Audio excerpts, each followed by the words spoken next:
Hey nerds, and welcome back to Agents of S.H.I.E.L.D. Theories and Conspiracies. I'm Brian from Good Nerd Bad Nerd. This week had a lot of stuff going on, a lot of theories. There's one really big theory that happened this week that we're going to spend a lot of time talking about. But before we get to the show, I want to talk about something that's kind of going around the internet right now. It's the hashtag #TripLives. BJ Britt is out there. He's got this. He's doing these little vines. He had Stan Lee on there. So just to address this, could Trip still be alive? Well, no, he couldn't. The answer is no. We know that the metal that was in the diviner kills people that are not inhuman. If that wasn't the case, I think that Sky's mom and Gideon and the other Inhumans would have known that, and they would have known if it was transporting them or if just touching that metal turned you into an Inhuman and put you through the teragenesis process. So it's not even an option. But just, to play devil's advocate, if it was turning him into someone, I have no idea who that would be. There's no one in the comic that I think is even close. There are characters who can turn into sand, like Spider-Man's villain Sandman, and there are characters who can turn into gas or mist, but none of them fit with who Trip is. In fact, there is a character named Triplet who has nothing, not Trip, but 3D Man is what his name is. But there's nothing that would even suggest that Trip is an Inhuman. And then the other option is, did it teleport him away, possibly to the planet Simmons was on? And again, there's no evidence in this show to support that. If there was, you have to believe that Gideon and the others would have known about it. So, save hashtag #TripLives. Sorry guys, I don't think he does. Next, moving on, from the show, Fitzsimmons, their romance movie, their love story, it's crazy. So we finally know that next week Simmons is going to tell everyone what happened on the planet. And she hinted that she was changing, that something changed her there. We don't know if this is just kind of an emotional or maturity kind of change, or if this is literally a physical change she's undergoing. But possibilities for what that could be. In the comics, Captain Marvel, the Carol Danvers character, was pushed into a machine called the Psychomagnetron, and that's how she originally gets her powers. They've changed and were manipulated and evolved over time, but that's how originally she gets her powers. So it's possible there was something like that on the planet. Another possibility is that she's already a hybrid, not necessarily Inhuman, but possibly a human Kree hybrid. There's a character named Susanna. Her Kree name is like Susanna, so she goes by Susanna.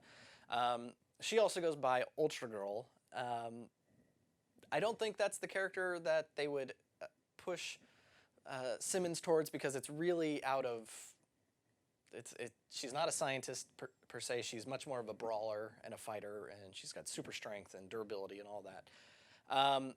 But that's not to say she isn't something along those lines. So we will see what she's turning into, or what she is. I mean, it could be a major change, but the writers really like to put roadblocks in the way for Fitz and Simmons, and I think this is just going to be the next roadblock in their relationship. Moving on, the one-off character this week, Dwight Frye.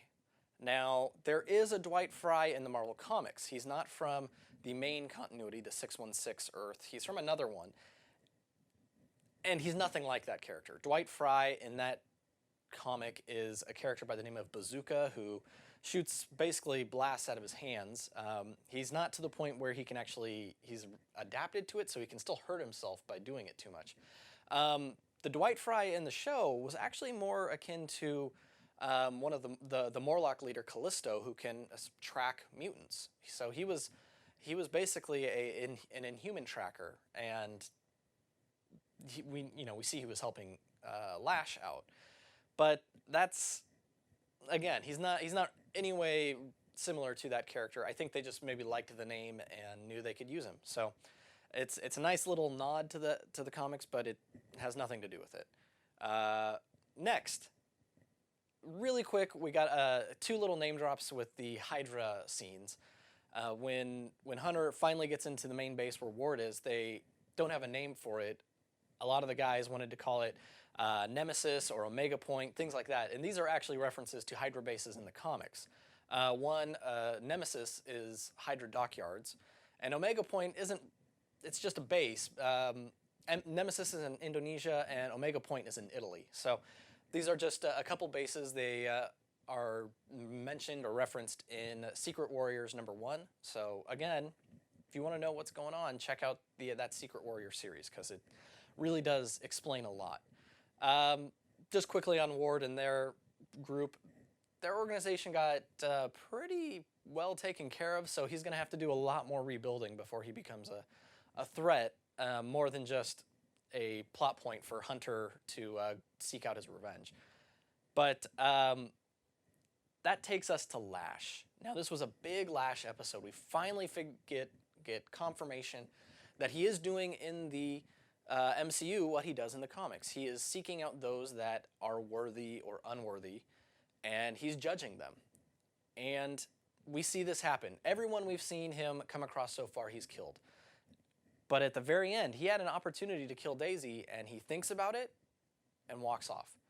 Now, when he's walking off, we see him do a reverse Hulk, do a Dr. Jekyll, Mr. Hyde thing, where he powers down.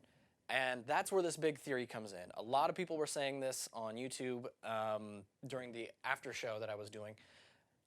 Lash is Andrew. And this makes a ton of sense. It makes a ton of sense for a lot of reasons. One, what is Andrew doing with the Secret Warriors? He's deciding who is ready to go out on the field and who needs more time, more training, more resting, more dealing and coping. So he's deciding who's worthy and who's not worthy. That's what Lash is doing with the Inhumans. Also, we don't know why he just disappeared and left May. There was no explanation for that. He didn't tell May why he left. He just left.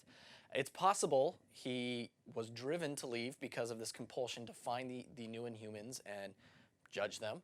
It's also possible he was trying to protect her from who he was and who he knew he was. So there's a lot here. It makes a lot of sense. And I think something else about this is in that final moment where you see von Strucker running out of that convenient mart and there's blood and there's a dead body and then it all blows up, he's terrified. Something happened there that terrified him. And I don't think it's just Andrew fought back, and I don't think it's his first kill. From what we've seen of Werner, he is capable of killing people with no remorse. Something terrified him, though.